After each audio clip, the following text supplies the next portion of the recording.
morning. My name is Zenovia Harris, and I have the pleasure of serving as the CEO for the Kent Chamber of Commerce. And so on behalf of myself, my staff, and our board of directors, we'd like to welcome you to our annual legislative wrap-up. I also want to recognize that this year we are partnering with what we call our sister chamber, the Seattle Southside Chamber, and Samantha will be doing the close today and have an opportunity to talk to you all a little bit about why we were here today, and also recognize her board and volunteers as well. So with that being said, I'd like to recognize that this event would not be possible without our sponsors, but also without our board and our government affairs committee. They are the ones who are ensuring that your voice is heard. And so I just want to take a moment. If we have anyone on the board or anyone on the government affairs team, can you please stand and be recognized by applause, please?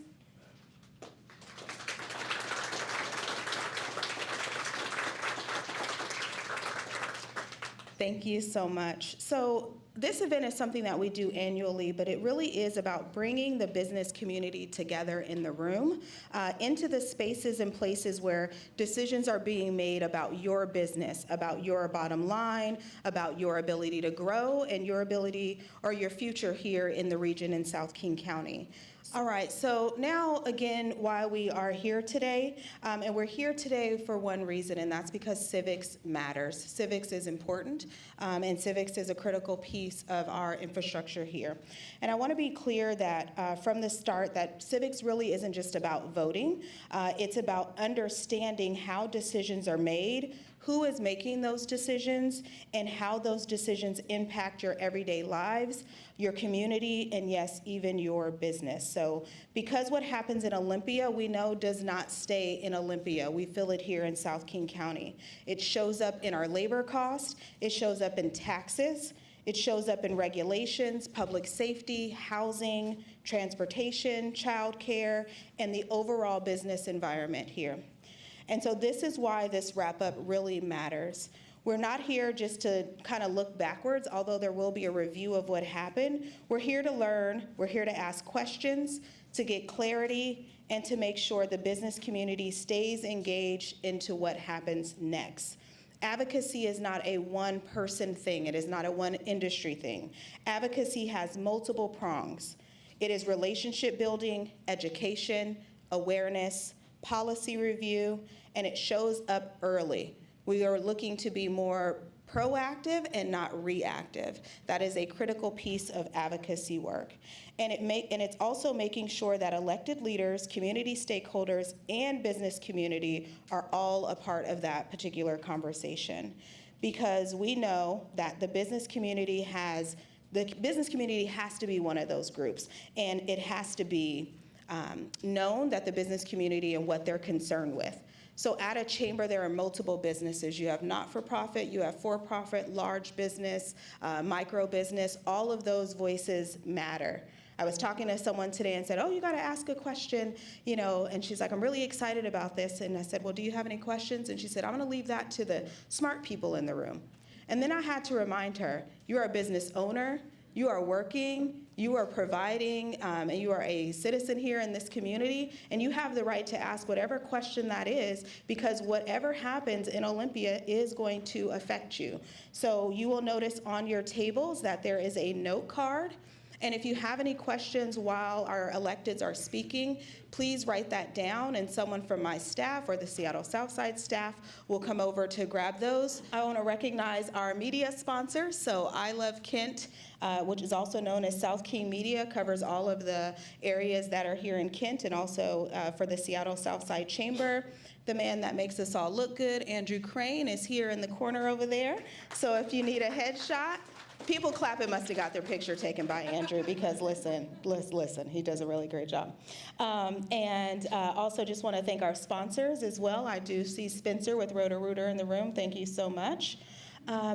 And then one last thing is the Kent Chamber of Commerce just in December of 2025 launched our foundation. If you all have been a part of the Chamber prior to 15 years ago, you know that the Chamber always had a nonprofit arm. We now have a nonprofit arm, which is a 501c3. It's called Emerging Leaders of Kent. And essentially what we are doing is we're currently running a cohort here at Green River College with high school students all through South King County. I have students from Federal Way, Auburn, and Kent, and we are teaching them civics, business, and leadership, because we understand that workforce, there's going to be a shortage. There's a shortage now, but there will seriously be a shortage in a few years. And so what we're looking for are board members to join this nonprofit organization. So if you are interested in being on the board for Emerging Leaders of Kent, which is one of the newer nonprofits here in Kent, please make sure that you reach out to me. So without further ado, I want to go ahead and bring up our legislators, and then I'm going to welcome, and I apologize for this, so some of you may not know this, we are part of what's called the South Sound Coalition, South Sound Legislative Coalition. Myself, Sammy, Covington Chamber. Dana, are you here? Covington Chamber. Say it again. Oh, okay. All right. Well, she sends her love. Dana with Southside, with Covington Chamber of Commerce, along with a few other friends of that coalition. And so we are so thankful today that our lobbyist and friend who kind of keeps us on track is here today to moderate this conversation. So our legislators and electeds are coming up top. And then on your agenda here down at the bottom, if you scan that QR code, that's going to show all of the past bills for 2026 that the South Sound Coalition was following. So each year, obviously, the chamber puts together its own agenda. Seattle Southside puts its own agenda. All chambers put their own agenda together, but we get together and there's one agenda to find out what the business community really needs. So that's a reflection of that. And so without further ado, I'll have Carolyn, come on up. All right, so the first thing we're going to do, first of all, is instead of just introducing and then launching, I want to launch into kind of the first question, your initial 5 minutes, and give you each a chance to please introduce yourself and what your role is in the legislature. But also, then we're going to ask you, I want you to let me know in 5 minutes, how do you feel about the 2026 legislative session? What do you feel was your kind of greatest accomplishment, and what do you see as a challenge coming in 27 and beyond? So why don't we just start here with Representative Entenman, because she's right here next to me. Good afternoon. Thank you. My name is Debra Entenman. I've been in the legislature since 2019.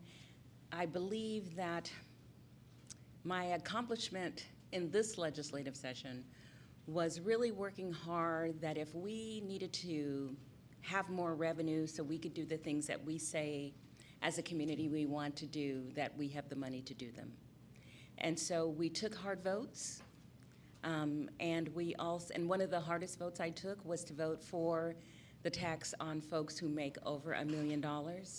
But in that legislation, I also was able to ask the governor to include supporting working families' child care. I have worked on making and helping families in our community have access to higher education. And what many of our students say is the thing they need the most between helping with housing assistance is affordable child care. So it was one of the hardest things to do to vote for a tax on folks making over $1 million. But I think there will be some good that comes out of taking that hard decision. Thank you. Thank you. Representative Hackney. Thank you. My name is David Hackney. I represent the 11th Legislative District, Tukwila, Renton, parts of Kent. This, again, it was a very challenging session. I had mixed feelings on the tax, but in the end, I voted for it because we were not only several billion dollars in the red, but we also have a upside-down tax system funded mostly by sales tax, which is regressive. And the income tax appeared to address both those problems, so I voted for it. The other issue that I work really hard on is public safety. We had a issue with our toxicology lab, which processes samples for DUIs or OWIs under the influence of other drugs or alcohol, and it was backed up where it took almost a year to get results. And that was often beyond the time the prosecutors had to charge. And so people that were arrested for those crimes weren't charged because they didn't have the results back, and they would often be released and go back out and commit further crimes. It was a real public safety issue. So after 3 years now, we passed a bill that allowed counties to use certified private labs in order to get the results back faster. So public safety has always been a real interest of mine, and I'm a little disappointed also. I also had a False Claims Act bill, which is meant to address fraud. It's a bill that allows people to sue on behalf of the government when they identify fraud. We have it for Medicare. I'm talking too long. We had it for Medicare, and we recovered $73 million, but we don't have it for other state programs, spending programs, which I think is a real problem. With this deficit and the fact that we are imposing additional taxes, the least we can do is make sure that the money that we allocate is being spent for the intended purposes. That bill did not get out of committee, which was very disappointing. All right, Senator Orwall. Good morning. Tina Orwall. I have the honor of representing the 33rd Legislative District, which we're sitting in now. It was a very difficult session. The last two have been, and I just see so many families and businesses struggling. 60 days is very intense. One of the things I'm really proud of is was part of a group that started a flood caucus, and I'm looking at Representative Kauffman, who joined me. Senator Kauffman, oh my gosh. If it makes you feel better, I call myself representative all the time, but I should never have called you that. I'm so sorry. She has never been a rep. But we did join forces with our colleagues. It was devastating, the floods that hit Kent and Auburn. I'm just so proud of all the local jurisdictions. Shout out to our mayors who did such a good job. We were able, through that caucus, to get $41 million into our capital budget. That money will be going through commerce. We hope that helps local jurisdictions and businesses that were impacted. It'll be both on flood recovery and prevention, so really proud of that timely work.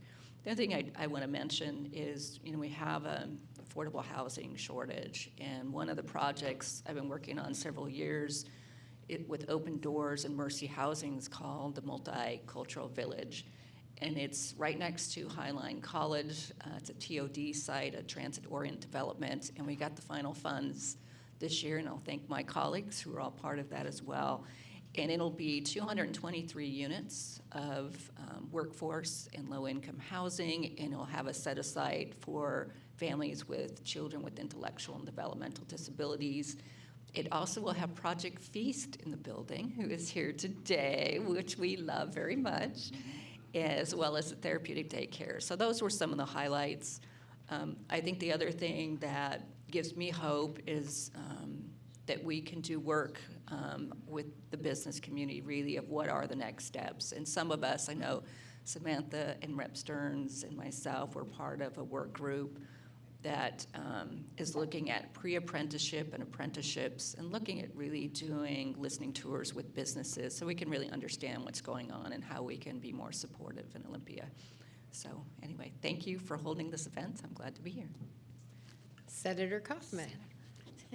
Senator Kauffman. It's okay, we can call you governor or something too if you want. Yeah, there you go. Claudia Kauffman, State Senator of the 47th Legislative District, which is Kent, Covington, and the north half of Auburn. Thank you for being here. I've been here like every year now, so I appreciate the opportunity, and I appreciate the interest that you have.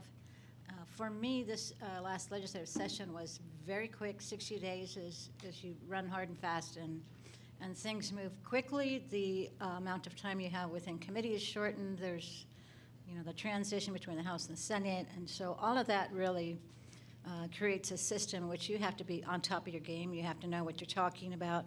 You have to be able to reach out to your fellow senators and your colleagues in the House, in both chambers, and so that's very important. I sit as the chair of the Senate Business, Economic Development, and Trade Committee. So within that committee, I have done a tremendous amount of outreach to businesses, to financial institutions, insurance. They all fall within the jurisdiction of that committee. So the couple of great things that I'm real excited about is one, we were able to get $500,000 into the state budget to create a statewide economic development strategy so that we can look at the state overall. What are our workforce development needs? What are our infrastructure needs? What are, in terms of operations, manufacturing? Because we need to really grow our economy. We talk a lot about how when we have a bad budget year here and bad budget year there, but what we need to focus in on is how do we grow our economy. So that's one of the things that I was real excited about, to be able to get that into the budget to create that system. The other thing that I did, was based really on the aerospace manufacturing group that is here in South King County in Kent, was we provided a work session in my business committee on the space economy. And having a space economy, we have a tremendous amount of research and innovation right here in Kent. And so for me, I was really excited to have that number of organizations that are within the space industry come down and speak. So I was very excited about those two things. All right, everyone's still here. Good. Representative Stearns. Thank you. Thank you, Senator. So I'm Representative Chris Stearns, also from the 47th District, and really glad to be here. Let's see, I'm fortunate enough to serve as the Speaker Pro Tem of the House of Representatives. So in that capacity, I not just get to sort of run the House floor, but I also get to do that, in a way that serves the entire institution. So it's really a nonpartisan role. And I think it reminds me every day that, we serve the entire state, but also that, people can get along pretty well when they try to. And I get to watch that. I mean, obviously there's temptations to kind of go back and forth, but we also make sure that things are kept, at a level of just like, I wouldn't say friendship, but, certainly respect. And that's really important, especially in this day and age. My colleagues have talked how challenging this was, this last session. Last session was too. I kind of suspect next session will be as well. So, at the end of the day, I feel, man, we really need each other. I mentioned that about one of my colleagues the other day. I said, Representative Entenman, I need her. And that's true. We do need each other, and that extends across both sides of the aisle. The other thing I get to do is I'm also fortunate enough to be the chair of the Members of Color Caucus, which in the House is 29 members, including every House member here, right on. And we'll take Senator Kauffman if you're a House member. But no, she's a senator. So, it's just so important that our diversity is recognized and honored. I think in terms of stuff I've been working on, one of the things that always comes to the front of mind is just to make things more affordable here and more dependable. So as some of you know, I spent part of my career working for the U.S. Energy Department, and I do energy work down in Olympia. And so I got a bill through this year to help speed up the siting of energy projects, but it's done in a way that respects Indian tribes and their cultural sites.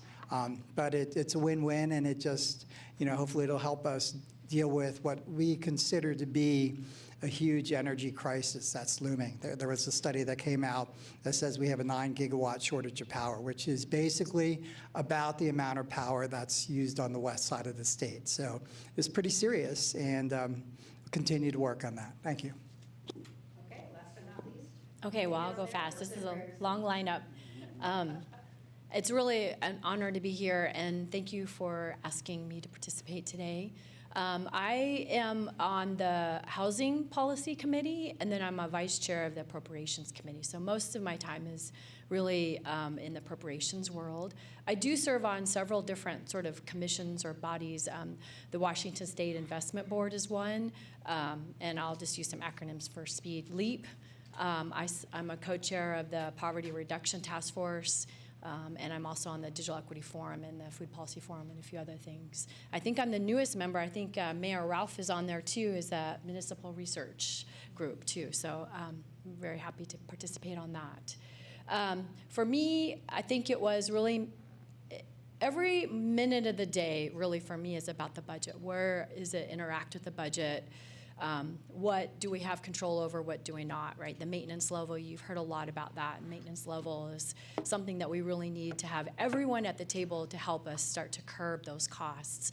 I think what it is an example of us actually doing the things that we have set out to do. Provide more resources for college students, more resources for people who want affordable childcare. But the problem is that the caseloads are going up too high, and it's making it hard for us to dial those. We have to dial those back.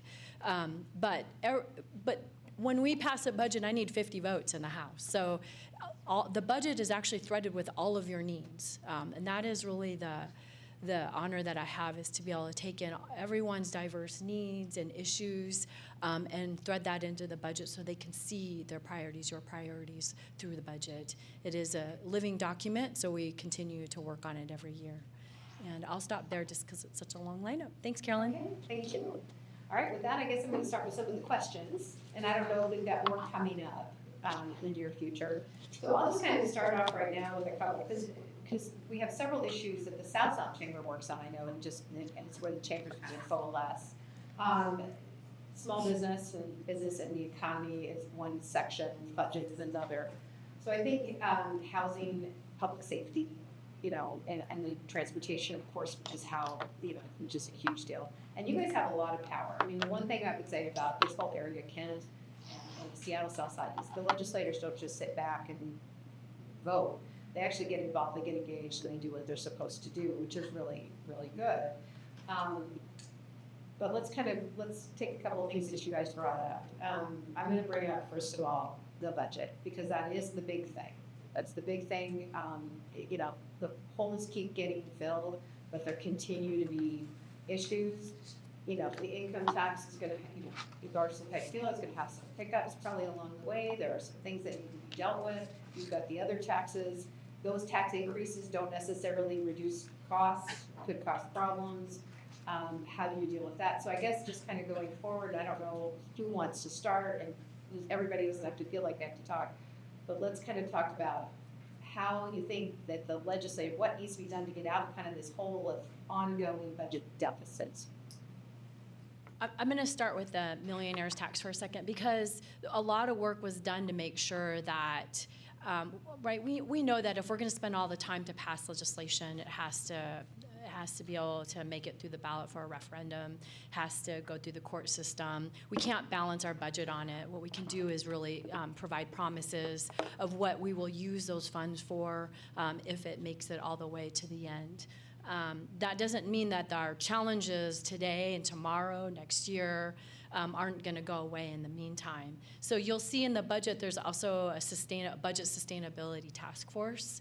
I think a few of us on the budget team will be on that. And again, it is in partnership with business, labor, workers, legislators, to make sure that we are looking at these different indicators, these dials in the budget that are not within our control when it comes to how the budget starts, right, and those cost drivers.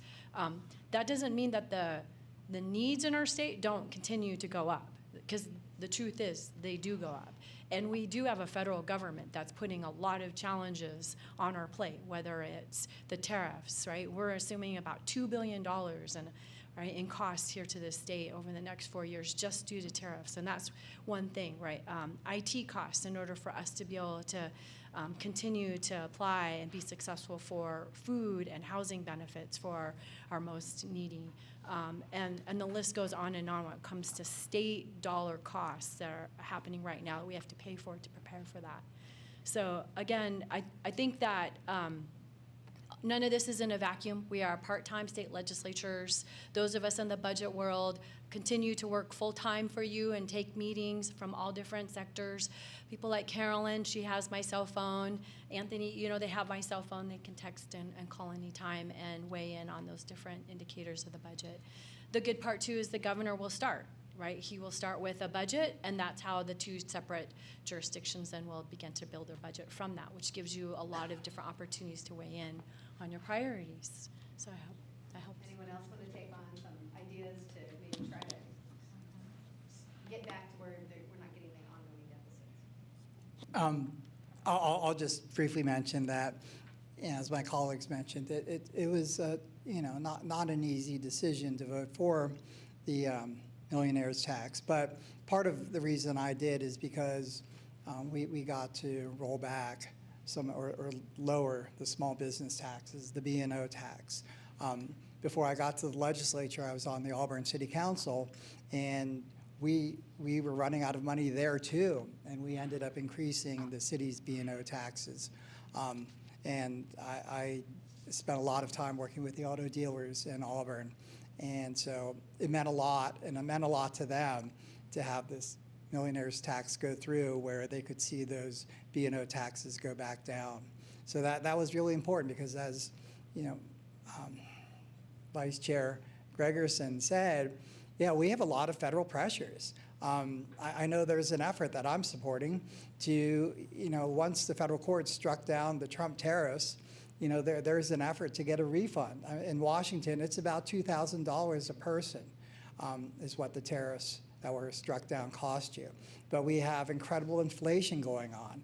And then, of course, the price of gas is just astronomical now because of the war in the Middle East. So those challenges are going to, something we're all in this together and continue to see what we can do to lower costs.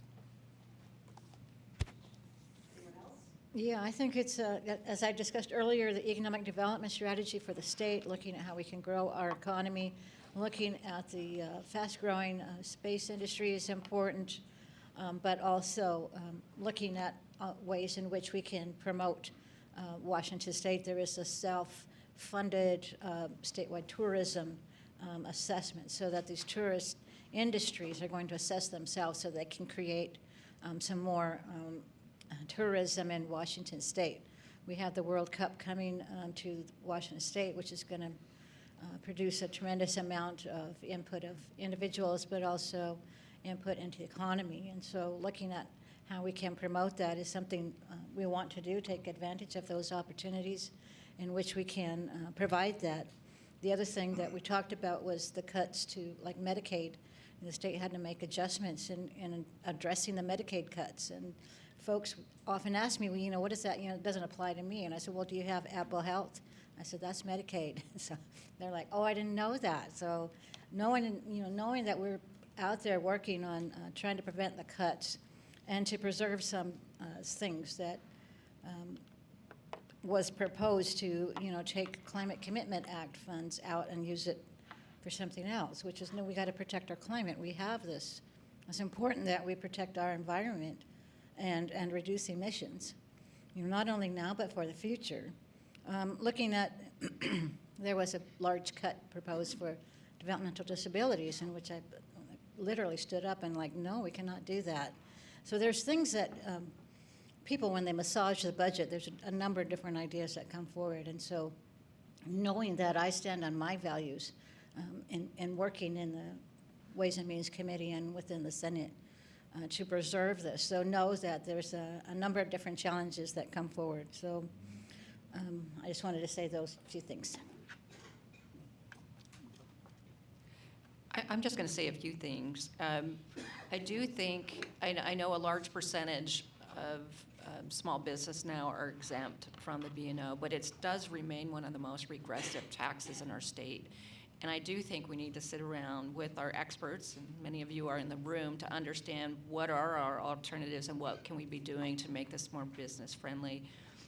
The other thing is I vice chair healthcare, and I know, and thank the budget leaders for putting money in to help people who are seeing their healthcare premiums through the roof, like 6-8 times higher, because we lost a lot of federal subsidies. So that's one example of, again, we want to keep, we are leading the country of people on healthcare, and we don't want to take steps backwards. So I was very thankful that the budget addressed that. We do have 2 mics now, guys. Okay. There's one right there. Oh, there you go. Okay. This one on? If it's red on the bottom. It's red on the bottom, it is on. It is not red on the bottom. Okay, thank you. Well, I think to really answer your question of what's going to stop the repeated deficits that we deal with every year is we are going to have to come to grips with our spending. I've seen that our spending has, and it's not, it's not popular for politicians to say, because the next question is, okay, what do you want to cut? Anybody you cut is going to be very angry, and there are too many good resources. But just, whether you're a business or a family or a state, if your expenses are rising much faster than your revenues, that's going to lead to a deficit. And at some point, we're going to have to do a better job of understanding how the spending increased so rapidly. And a lot of it has happened since I've been in the legislature, coincidentally. But we're going to have to take a look at that and making sure we're prioritizing. Budgets are moral documents, and we want to make sure that we are prioritizing the things that are the most important. I definitely, we definitely have to address what's going on at the federal government, and that's putting more pressure on the system. But even without that pressure, I think we are victims of our own poor budgeting and spending. And I think that's just got to be addressed. Thank you. Well, we live in communities where we have greater need, and we have to determine a way to fund those greater needs if that's what we want to do. And the message that we are getting from the majority of people in community is, yes, we do want to help people. We know our paramount duty is to fund education. That is something that we have to do no matter what. But we have all of these other things now that we are also trying to fund.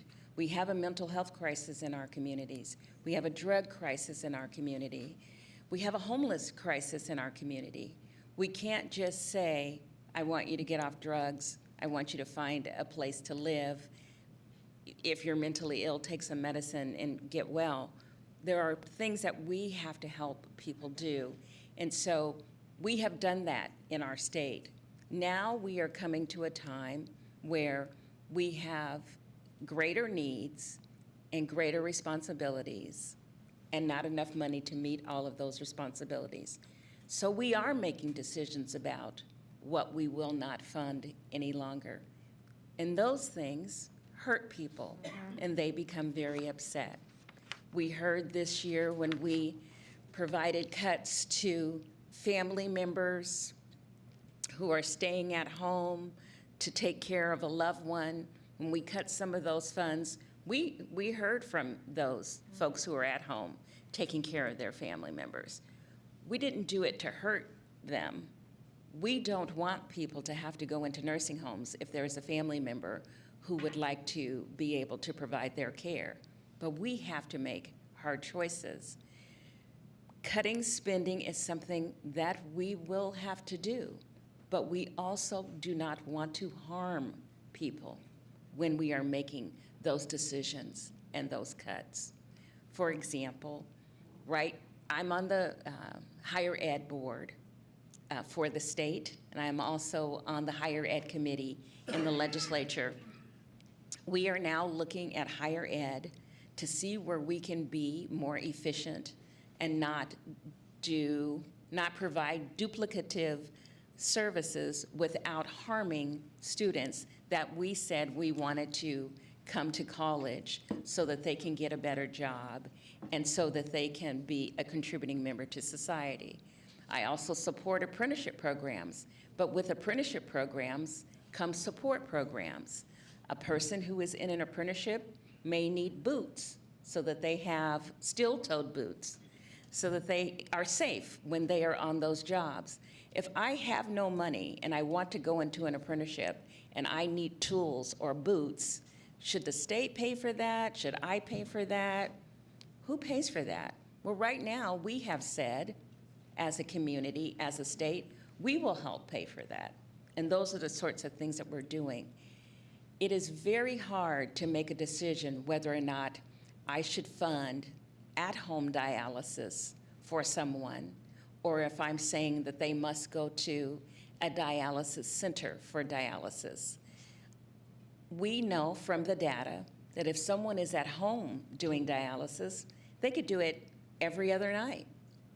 It improves their health outcome, but that costs us more money. Do we say that you must go to a dialysis center? These are all the human services that do cost us more money that we are making decisions on as well. So it's not as though we don't understand business. We try really hard to understand businesses, but we also try to understand what is happening in our community to the people who live in our community. Okay. I'm going to ask a few more questions about some spending areas, and then I think I'm going to ask a couple of questions, and I know we've got some coming up too, but I've got a couple of questions specifically about the taxes and the economic growth session, as you probably all assumed I would. So, just real quick, several of you brought up workforce education and education in general, K-12. There is the opinion now, because K-12 spending is the paramount duty, it has dropped now below 50% of the state budget. There is going to be pressure next year to come back. I mean, I'm hearing McCleary type lawsuits again, all of those types of things. What is your thought, talks in terms of government, and then not only K through 12, but also the secondary education? You've got the need for workforce training, you've got the need for retraining in an AI environment. What are you guys thinking just in general about how to approach that from a budget perspective, knowing you have challenges, and how do you think what kind of ways do you think you can do to, let's say you max taxes, nobody's gonna pay any more than that, let's just assume that. What other things could be done creatively, do you think, to bring money into those systems? Well, I do think that some of us in community can pay more taxes, especially when it comes to workforce development and tech. Right now in our tech industry, there are a number of layoffs, but there are very few of our tech industry members who are taxing themselves or willing to pay a tax to retrain workers. I know that Boeing is a part of a program that when they lay people off, they notify us, they pay part into helping to retrain workers. I think our tech sector should do that as well. These are educated people, educated in computer science and other things, but that does not mean that they don't need help, and it does not mean that the tech sector doesn't have a responsibility in their retraining. So I think in workforce development, we can and we should ask our tech partners to pay a little bit more so that they can help to retrain the workers that they have laid off. As far as education is concerned, we do have a paramount duty. I agree with you that it is going to have to be a priority in our next legislative session. I'm hopeful that we don't have to move to a lawsuit in order to make sure that the legislature prioritizes what our paramount duty is, because lawsuits simply cost money, and we don't have money. We have talked about tort reform. We don't need to pay a lot of lawyers. We really just need to get the job done. Suing us may not help us do what you are asking us to do. Okay. Anyone else want to address that? I just think with respect to investment in education, we got to look at spending that has a return on investment, and spending particularly on technical education in our technical colleges has an incredible return on investment. major companies are facing a shortage of skilled workers. We're going to have to import them from other states or other countries. And that makes no sense when we have people here that are willing and able to work. So again, with the prioritization, we have to be thinking about what spending is going to have the greatest return on investment for us. And then there are some stakeholders who are big supporters of our party that we may have to say no to. And that's where I think we've had the problem. We've had a difficulty doing that. And these are difficult things to talk about. It's not popular. Everybody wants to talk about, how much spending I got or how much I got through. The more difficult question is, what are you willing to cut? And again, particularly in a re-election year, right? Nobody wants to talk about that, but that's actually the elephant in the room. Thanks. Oh, sorry. Well, I think that's a great question. I mentioned earlier the partnership around pre-apprenticeship and apprenticeships. And I really do think there could be some public-private partnerships where we could put in some incentives for business that are really helping us create that pipeline. And I do think there's tremendous need to really approach students at a younger age so that they know that there's an array of careers. My son who just went to running start, he's like, college just isn't the right fit for me. We found the trades. He's a commercial electrician. I think there's great careers and we need to do a better job partnering. So I know our work group is really looking forward to meeting with the business community, understanding what are the needs and how do we work together to kind of build that pipeline. I do think K-12 is our paramount duty. One of the things that is really impacting our area is a lot of families aren't feeling safe. We had record levels of absenteeism. And mental health needs was brought up. And so I know a lot of the work I'm doing is trying to partner our community-based organizations with our school districts and how do we get those partnerships to support students and families. But I do know there's some bigger questions about funding for schools. And again, I think making sure every student has a path to be successful is one of the most important things we do.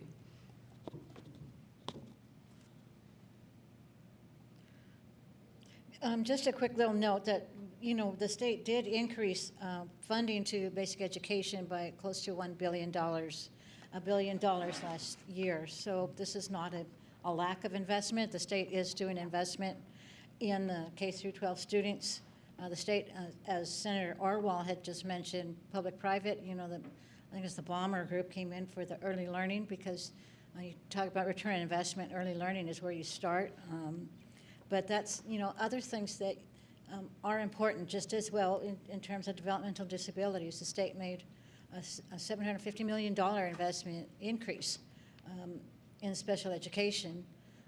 But it's important to note, that this is something that the state has made an investment in for a few years to increase the investment in special education. But what has not happened is the increase on the federal government side. The federal government has a responsibility to put in money into special education. And the amount that they put in is only like 17%. And so you look at this, in an overall sense, these are realities that we face, right? It's not just I'm spending so much. These are realities that we have to face and we have to deal with and negotiate to try to get things moving forward. So I don't want it to come across like we're willy-nilly not doing anything. We're taking it very seriously and making the investments moving forward. I just wanted to also just mention that I think, in some of the work I've done, Senator Orwall mentioned the apprenticeship program and that some of us had done some more work on lately. And one of the things I did was I set up an apprenticeship assistance program for tribes. And I think that's also really important to bear in mind. So, like Muckleshoot, they're the second largest employer in South King County, right just behind Boeing. Tribal economies are about $8 billion in revenue this year. They're growing, they're expanding. They can do stuff that we can't do. Right? I live about maybe 300 yards from the We Care Opioid Treatment Center that the tribe just paid for, and they operate on their own dime. It is incredible. So, we're right next to some pretty powerful tribes that have growing, really rapidly expanding economies, and we can work with them. And sometimes it takes a small investment. Not too long ago, I was able to get some funding for the Thunderbird Treatment Center. But that's going to pay huge dividends. It's opening this year, and it will have 96 inpatient treatment beds right here in King County. So I think we, keep an open mind and also figure out how we can work better with tribes, partner with them. That'll help bring, I wouldn't say bring in revenue, but there'll be more revenue there. Never feel obligated to answer the question. I don't have to say anything, well, I guess I just want to, since we're talking about schools, schools also have a really big ticket item. There's 295 school districts. I think looking for some opportunities, you're hearing from them, the MSOC, which is the maintenance, materials, supplies, operating costs, their building costs, right? Utilities are going up, insurance is going up. We did roll back some of the tax, the revenue bills that we had that were affecting our school districts. That's going to cost us $125 million that we thought we were going to have in revenue. So, we are always changing things, knowing that schools, our K-12 system is the most important. But even, listening to my colleagues, a lot of these issues that we care about that make our schools successful, what make our students and our families be able to enter the work world and be successful and be able to have a job where they can pay for their own benefits, that's not considered basic education, right? So those are all the places. We cut $1 billion in early learning. We heard about the bombers wanting to really make sure that we continue to invest in ECAP. That's a very expensive for each slot. And so we too want to commit to that. That, again, is maintenance level. Those are commitments that we are all here in this room saying we want that year after year. So again, the rollback is really going to require us to go into maintenance level and start to roll back some of those commitments that we've made in the past. And that's going to be painful. My colleagues, we're not going to be happy. But that is what you're clapping about, is asking for us to roll some of those things back. We will be doing that, along with trying to keep that private-public partnership where we can in our communities, because we know trusted messengers are absolutely critical to help people navigate systems and get access to the resources that they need and deserve, that will then keep them in these systems at school, at work, in their homes. And so we're absolutely committed to that. The last is, we didn't talk about the tort claims. That was over $1 billion that we paid new into this budget, $1.4 billion. Half of that doesn't even go to the victims. Half of it goes to the lawyers who are, running the cases. So again, we are trying for language to control those costs, because about 80% of that, I think, goes to DSHS cases, right? So again, that's another example of where that's where the budget starts. So if you want us to keep rolling back things, that we have to get control of some of these other things. So thanks, Carolyn. Thank you. I think I'm going to go to some of the more specific questions asked from the audience now. And this is one of the things that's really important to a lot of the chambers, because it impacts business as well. And I'm going to try to ask you to be a little bit more brief so we can get a couple more things in. So first of all, there's a question here about Washington State's the number of fentanyl-related overdoses, and whether or not fentanyl abuse should be treated in policy as seriously as we treat alcohol abuse. And then adding on to that, just because this happened, because this feeds into it, is there was a $500,000 proviso in the budget to help communities with organized retail crime, which often feeds back into drug use in a community. And so just so real quick, what do you think about fentanyl and what should be done about that? And then are you willing to look at what the governor did and why he vetoed that $500,000? So I'm going to start over. Representative Stearns, I'm going to make you do it. Wow, thank you. And thank you to Applebee's, my favorite water. I think fentanyl is just an absolutely huge issue that we have to address better. I will say I've been in recovery for almost 16 years, and I've experienced even some of the other things that have been out there. And it's fentanyl this year. It'll be something else in another 2 or 3 years that we will have no idea how to handle. And then 10 years after that, something brand new. It may even be related more to the metaverse than just something physical. But what counts the most is getting people the help that they need. You know, I do agree that there's been a lot of really good work here in the county in terms of finding people who need treatment to get that treatment. The community courts have done a great job, and I'm glad we've been able to support them. The one in Auburn is just absolutely incredible.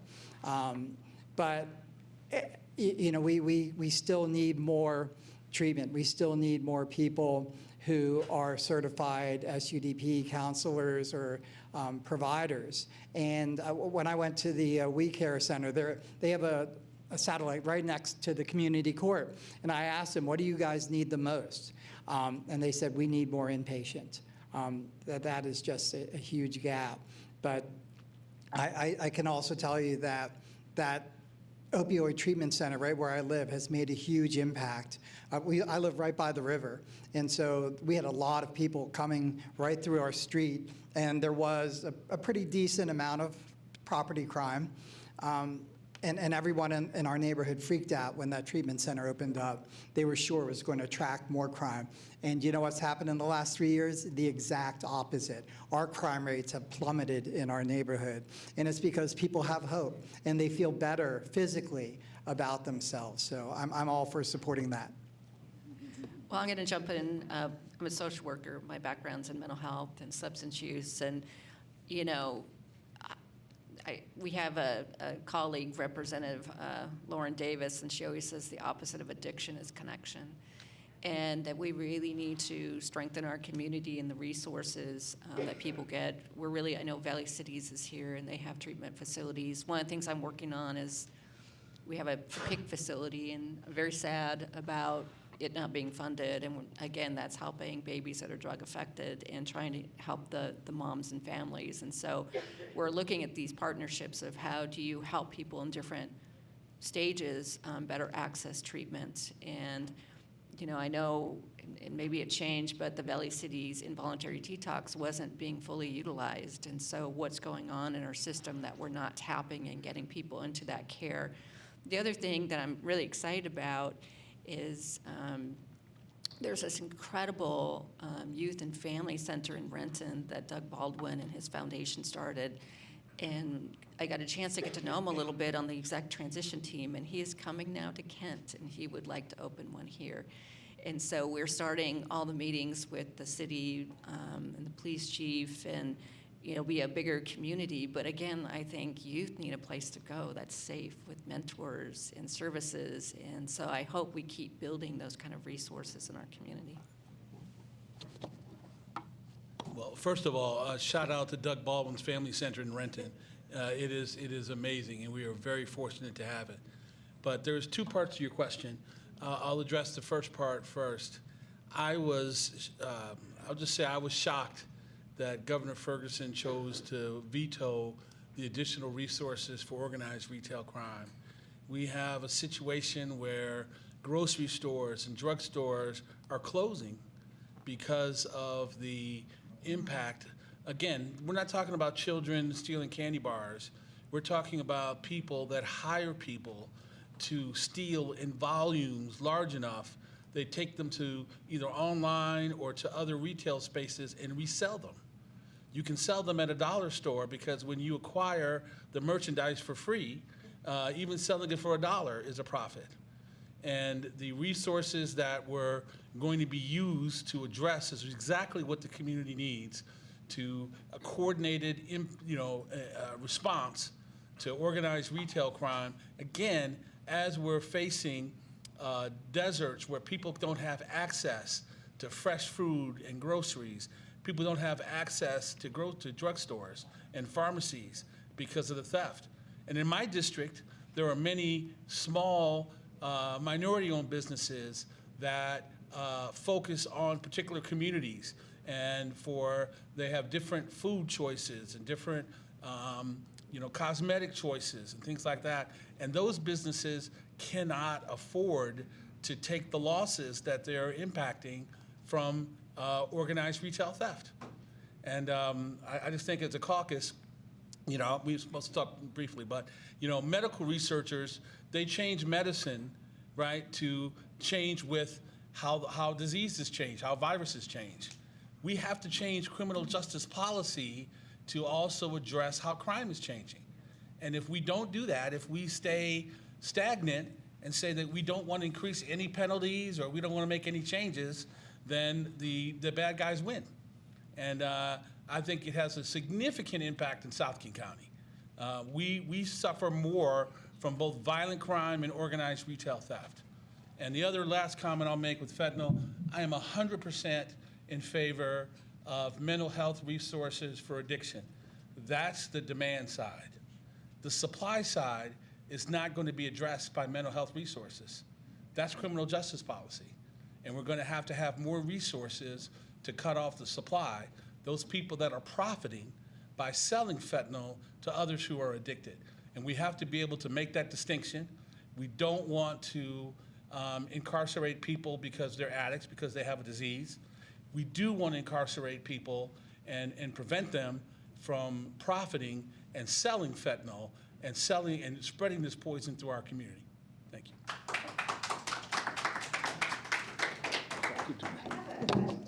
A very specific, but I think a very quick answer.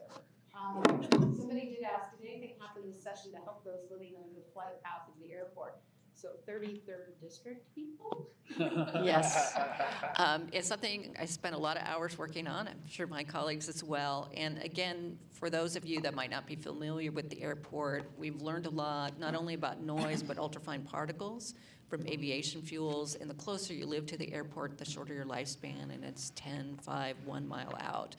We have the highest rates of asthma, so one of the things we were able to get continued funding for was an asthma intervention to help children with uncontrolled asthma. Sadly, and I know I started working on this, you had a young woman pass away in the 11th district for uncontrolled asthma. I think she was 12.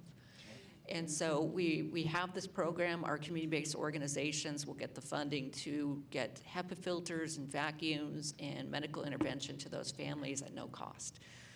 We had another bill that I introduced that we worked on that was really about getting failed port packages fixed and about kind of the social justice part of making sure we're meeting the impact of the community, especially at a time when the airport's looking to grow about 22%. And so we didn't get that through, but I know Anthony's here and others. I think we are starting to identify like aviation fuel taxes and things that maybe can be used for helping the mitigation side of those things. There's a lot more work ahead, but again, we're trying to organize for next session on that. Okay. I figured that would be a pretty simple one to get answered.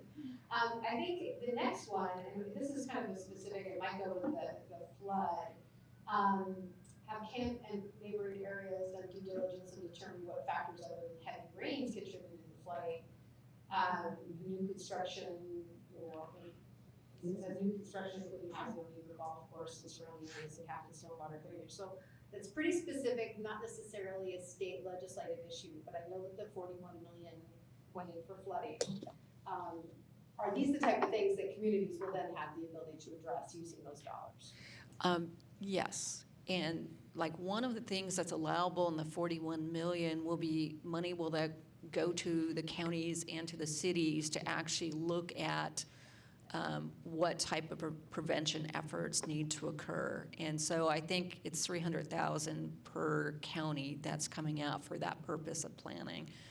But there are different buckets of the 41.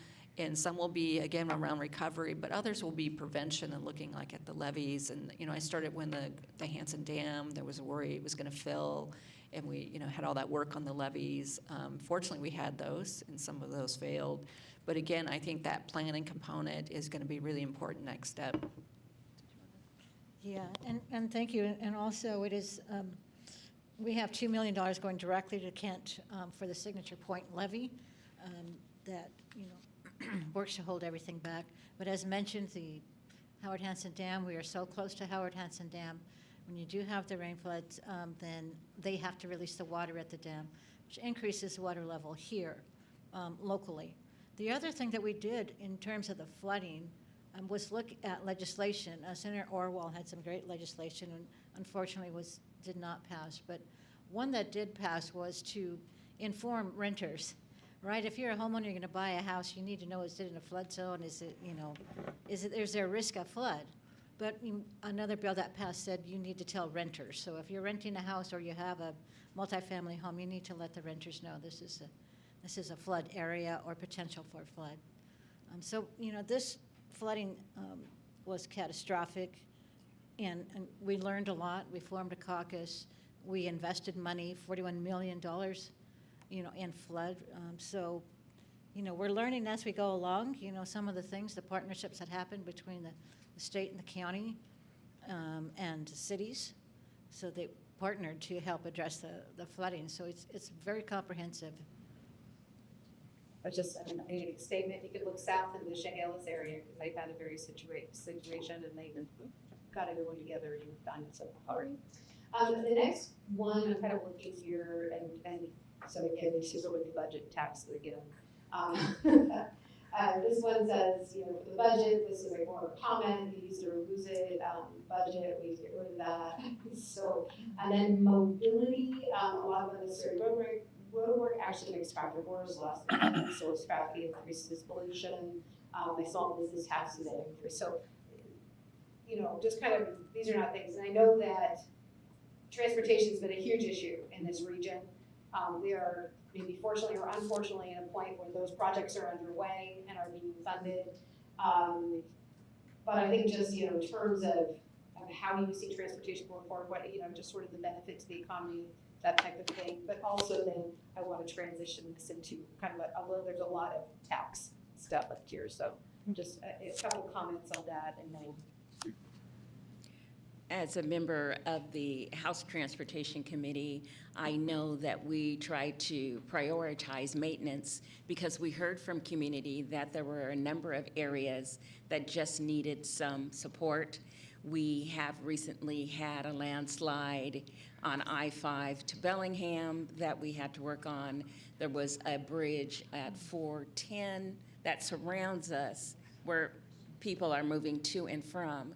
And so we are trying to poise ourselves where we can be prepared for an emergency and then also try to do maintenance. We know that there are times when there are mitigating factors with our smaller businesses, working with WashDOT and then the local community municipality that is also being impacted as traffic is backing up. I know, even though I'm not in Renton, there's a sandwich shop that recently had problems because there was so much traffic from the backup from 405. People couldn't get in and out of his sandwich shop, which is a place I love to go to in Renton. And so I called the people who I knew in Renton, who called the people who they knew in WashDOT, and we tried to make sure that folks knew that they could still go in and out of that sandwich shop. Communication is really important. Between us and the local municipalities, our city council members, our members of the legislature, and our members of Congress. I wanted to say that Patty Murray, Senator Murray, and Representative Smith have worked for a long time to get money for Howard Hanson Dam. If we have to let water out of Howard Hanson Dam, it's going to have an impact in the Kent Valley. So it's important for us to work with our federal partners where we can to ensure that we are working together to mitigate problems in transportation, because that's where some of our dollars come from, and in looking at the flooding in our community. Again, well, I also serve on the Transportation Committee, and importantly, the transportation budget is funded by bonds, not out of the general fund. So it doesn't lead to a higher deficit. And again, talk about a return on investment. In Tukwila, we had a damaged bridge at the 42nd Street Bridge that was both inhibiting commerce and causing incredible environmental concerns for the neighborhood and community. We were able to secure several $1 million along with a federal match to get that bridge repaired. But we're also going to have to work on congestion. As Representative Entenman said, in the 405 and other areas, it hampers business. It is not helpful to our environment, which has some of the worst air quality in the state in this district. So those investments make a lot of sense, and importantly, they don't add to our deficit because we use bonds as the primary way to finance them. I'd just like to say a couple of things. We do hear from a lot of folks about transportation and the importance of investing in our transportation system. Cities and counties are constantly asking for maintenance and preservation dollars for their roads. There's a tremendous amount of need for bridges, improvements, all for safety and looking at safety and how we can improve safety. But we also hear this from business industry, that we need to move our products and we need to move our services. You know, we need to have that mobility to move things across the area. Significant state highway, State Highway 18. And that's a major construction project, and it's a long-term construction project. But I can tell you that we need to keep it on track. If we put it out to 2030, as was proposed by the governor, it just extends that time that we're stuck in these construction zones.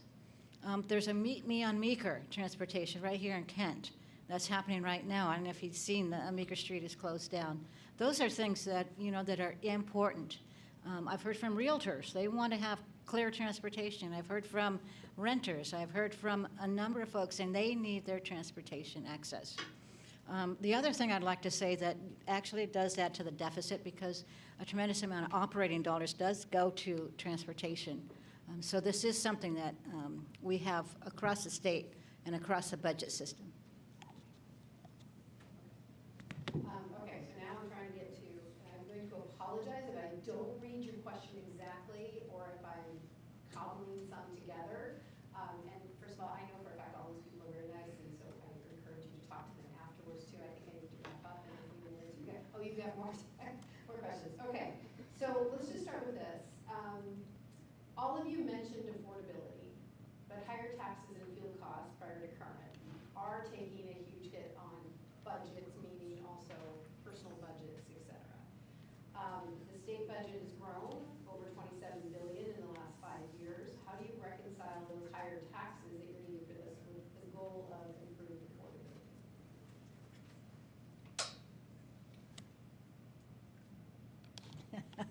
Okay. Everyone's done. Okay, well, part of that, it's fun and easy to say it's just a spending problem when it's not. When reality, prices have increased for everyone. I mean, you feel it at the store, you feel it at the gas pump, you feel it when you pay your taxes, but everything has gone up for the state as well, because this is a state operation and we have to keep things operating. And so in order to do that, we have to address the problem of increased costs. Increased caseload, more people moving to the state. There's a need for more services. Nobody wants to get cut. These are things that we have to address to say that here are all the things we want to invest in. We want to invest in early learning, but no, we need to cut that back. We want to invest in services at Department of Corrections. No, we need to cut that back. We want to invest in roads, but no, we want to cut that back.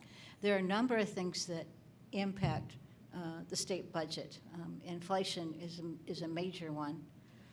And then in terms of our, I'm sorry, what was the other part of the question? The second part of the question was sort of how do you reconcile the taxes? It sounds like the budget increases and the taxes with the goal of improving affordability. Okay, so I have lived through the 2008 when you had a giant budget deficit, and at that time we did all cuts. We did so many cuts. It was cut, and that was so harmful, and people are still feeling it today.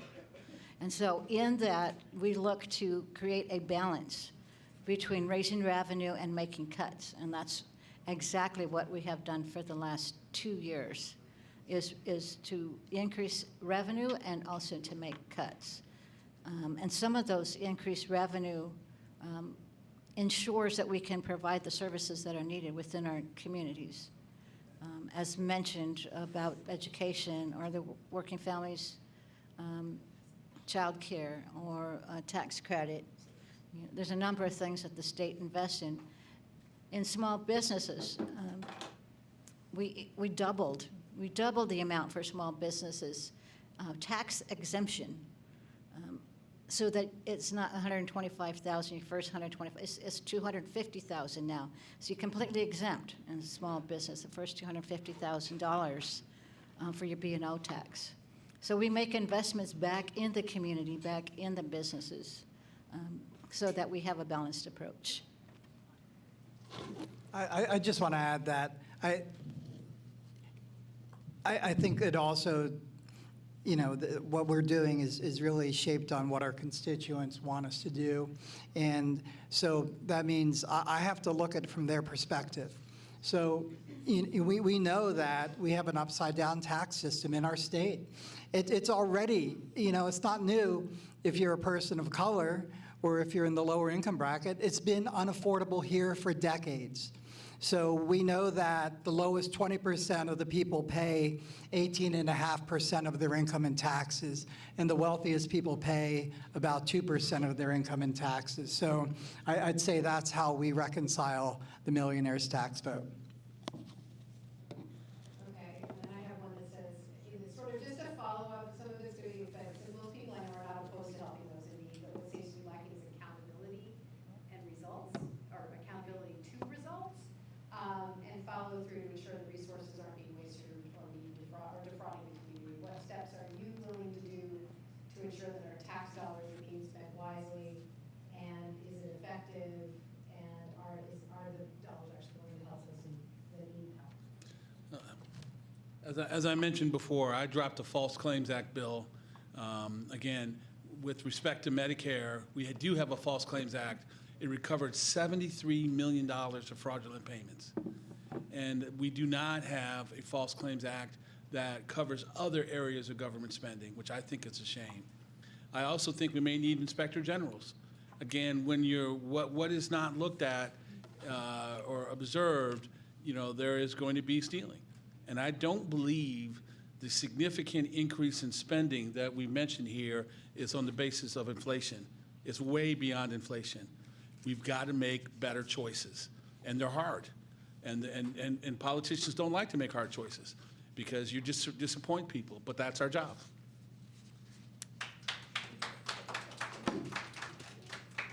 Yeah, when it comes to accountability, you know, we have an auditor who is in a statewide office who does audits not only of state agencies but programs and of cities and counties. We also have internal audits that happen all the time, whether it's just of the agency itself. We also have different committees that do different audits, like commissions that put forward different auditing performances, JLARC, to find out if that tax or that decision is working. The other thing I'll say about waste, fraud, and abuse, we have a fraud and auditing office in DSHS that actually helped when there was a scam around SNAP benefit cards.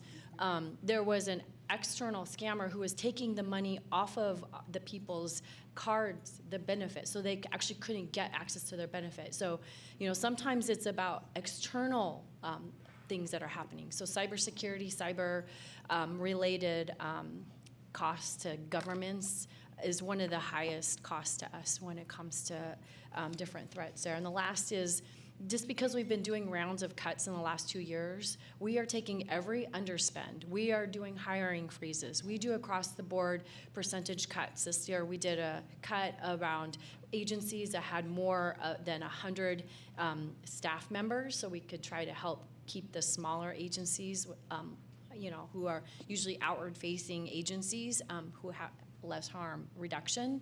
So we are doing everything we can to just continue to cut to the point where we also have a lens of continuity of government. If we cut something, does the whole thing shutter? And how much will it cost us later to open it back up? What are the impacts of actually shuttering the entire program? So those are the things that we are starting to talk about. The others I'd heard today about use it or lose it every 2 years. Those are kind of what we call member requests. We basically funded 0 member requests this year. That's a pretty big deal because as I started in my remarks, I need my members to be happy enough with the budget, see their priorities in the budget to want to support it. And so for all of us to hold together to not really support any particular priorities is hard. It's hard for you and it's hard for us. But that is another example where we're just really trying hard to reduce everything we can. Thanks. Okay. We got another question, and this has to do with, you were presented a significant menu of tax potentials at the beginning of the session, if I recall the bill list. One of them, this asked specifically about HB 2100, if I recall, that was the payroll tax. Am I correct? To the wish have asked it. Okay, thank you. You used bill numbers, I'm like, oh, sorry. Was it considered, that payroll tax idea, was that considered as much as 6346, which is the millionaires? Because Ken specifically has big corporations working here that could, and that this community could benefit from that particular tax to them. So I guess that kind of, that kind of gets into some of the other questions. You've made decisions about what taxes, millionaire tax, would have made that argument already, but there's a lot of businesses concerned about the impact on their businesses to that. And so what others, because Boeing won't pay that tax, Amazon doesn't pay that tax, the income tax, they're not individuals. So it's anybody's not a C Corp. So I guess if you're talking about trying to get to big corporations and some of those dollars, how was 2100 weighed compared to Googling their income tax? I'm screw. And if you need a refresher, I think if I recall, that one was like on certain higher level payrolls. You had I believe it was, if you had 7 million in payroll and you had people that were over 125,000, and if you had more than 200, originally it was like a low employee count that hired 2. I may be mistaken, but I don't believe that bill came to I don't think that bill got out of committee. So we didn't have an opportunity to deliberate, only the people on the finance committee. But even though I'm not asked, I probably would not have supported it. We have to be balanced here. We definitely want to make sure that we have enough revenue to cover the needs that we have, but we also have to make sure that we have a climate that is welcoming to business. We have some of the most successful corporations in the world in Washington. We benefit greatly from them. They don't have to stay here. They don't have to come here. And things like high payroll taxes, I think, are a disincentive, particularly, for companies that have highly paid employees because they have very specialized skills. I'm not sure that's the way to go when there are other states that don't have those kind of things that would be very, very welcoming to those businesses. And we have to make sure, again, there's got to be a balance. We've got to get enough revenue to cover our basic needs, but we also have to have a climate that's welcoming for business. On that one, because I know it didn't make it through. So I think I've got to wrap this up. So just in a quick 60 seconds, what would you like from the people in this group to help you, do your job as we get into the 2027 set? I would like for you to encourage you and all of your employees to vote, whether they vote for us or not. Participation in our system, in our democracy, will help maintain our democracy. I'm not asking you to tell people how to vote. I'm encouraging you to ask people to vote. We have low voter turnout in Kent. I think that should improve. Thank you.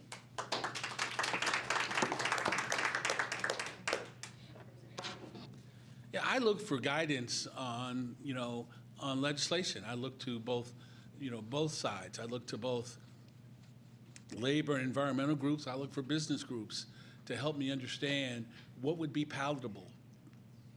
What is a absolutely no-go that's not going to work for you, and what is something you can work with. Oftentimes, particularly business lobbyists will say, we can live with that tax, or we can live with this additional expense. This one is going to really hurt our business and make it hard for us to stay in business in Washington. So I look for that feedback. They come to my office or they email me, and that information is extremely important for me. Thank you. It would really help me to hear from you. We really are looking, I'm looking at Michelle from the city of Kent, to do some listening tours with the business as we're looking at the B&O and other things around pre-apprenticeship and apprenticeship. So that's this interim will be a high priority, and if you'd like to participate, let me know, and we will add you to the list. Thank you. Thank you, Senator. Thank you, yes. Thank you, yeah, and I echo everything that's been said. Getting involved, civic engagement is important, voter education and voter registration is important, but also outreach. In my office, I had 4,000 constituents contact my office just this year during a short session. And so I really enjoyed that engagement and involvement and voicing their opinions, support or opposition of a particular bill. That kind of ongoing outreach is very important. In terms of the business community, I meet regularly with Carolyn and other folks, a lot of the business industry during session. We have regular meetings, ongoing meetings. And so when we hear from you and when we hear what your positions are in certain bills or how you would like things to go or where you want the budget to go, that's really important. It's important to continue to hear from businesses. And as chair of the Senate Business Committee, that is something I'd really love to hear from you.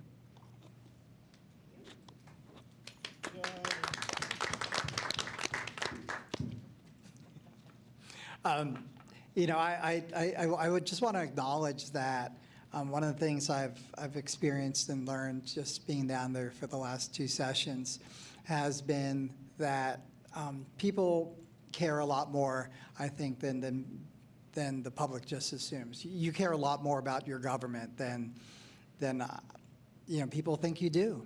And I think with that, once I understand that, once I felt that, then that creates this responsibility in me to care back, to deliver.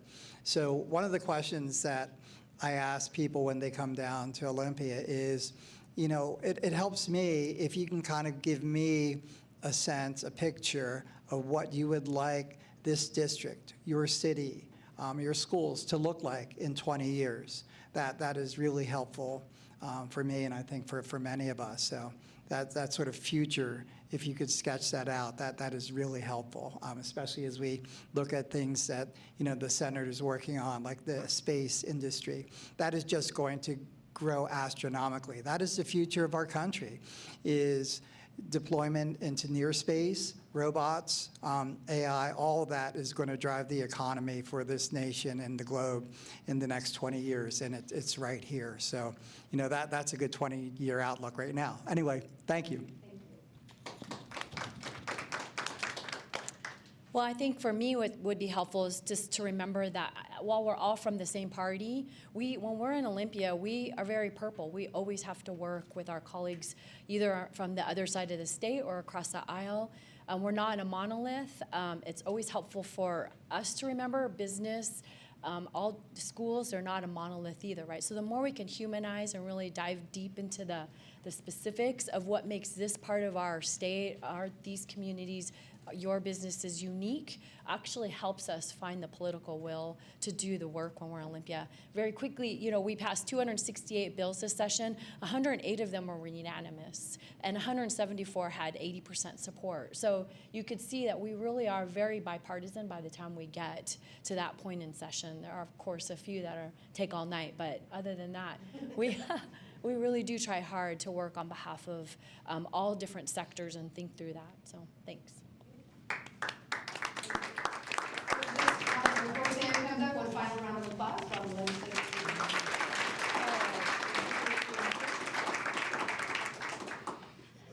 All right, well, thank you so much for being here again. My name is Samantha. I have the honor and privilege of serving as the president and CEO for the Seattle Southside Chamber of Commerce, supporting the communities between Burien, Des Moines, SeaTac, Tukwila, and Normandy Park.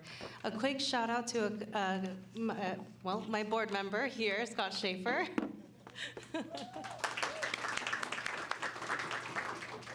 As well as my teammate, Andrea Jones, who's in the back.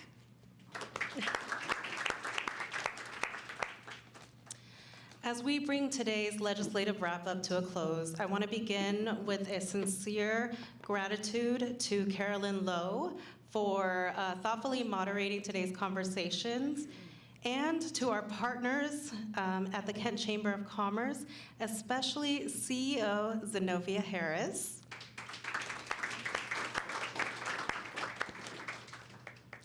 She's playing IT right now back there. It has been such an honor to come together for this joint event, and it's a powerful reminder that when our chambers work in partnerships, we are stronger together. I also want to extend my deepest appreciation to each of our legislators and senators for making time to be with the business community today.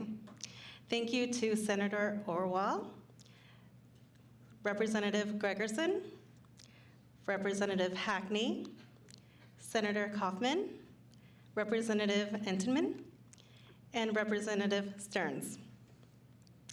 Your willingness to show up, listen, share perspective, and engage directly with our employers and community leaders matters deeply.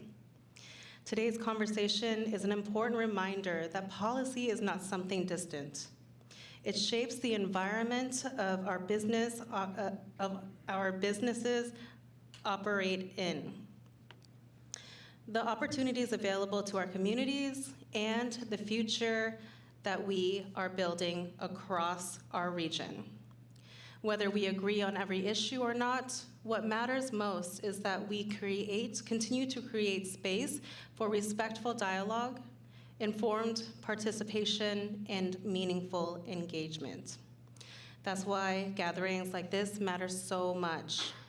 They help us all stay informed, they help us stay connected, and they remind us that civic engagement is not a one-time act.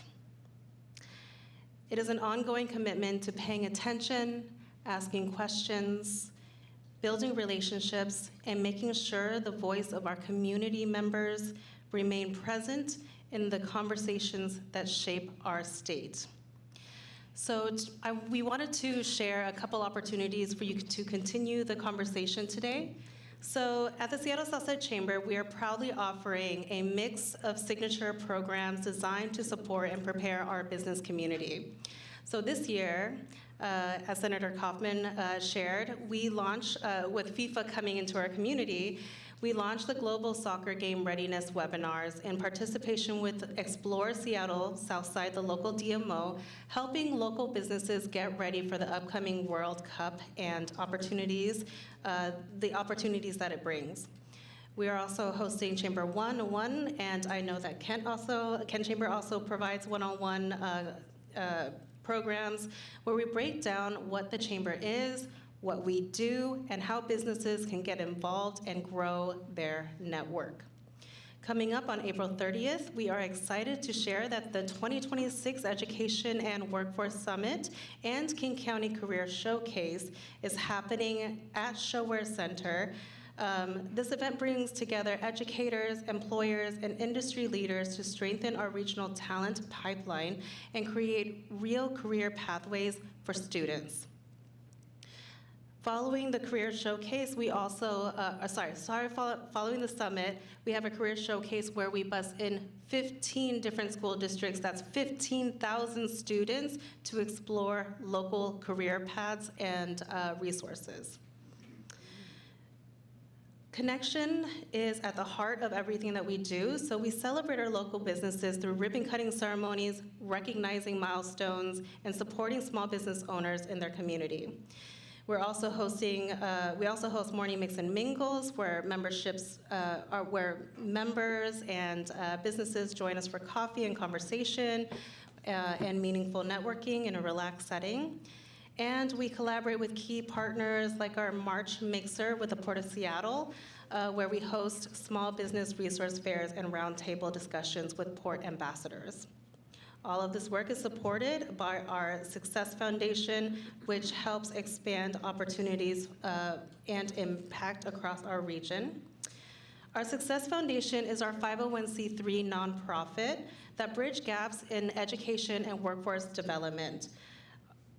Through programs like the Workforce Discovery Lab, we're helping students build real-world skills and explore future careers.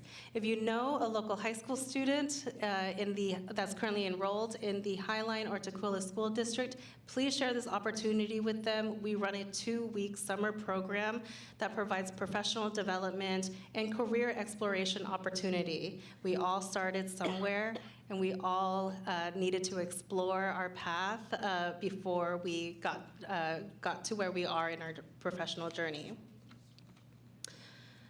I also recently had the opportunity to travel to Oxford with Senator, oh my gosh, I'm like Orwall, Senator Orwall, and Representative Stearns, I'm so sorry, to share our success and how we bring programs that are advancing our apprenticeship programs in our shared communities. And we'll continue celebrating the impact at the end of the year at our gala, where we bring partners and businesses and community leaders to recognize the progress that we've made and the work ahead.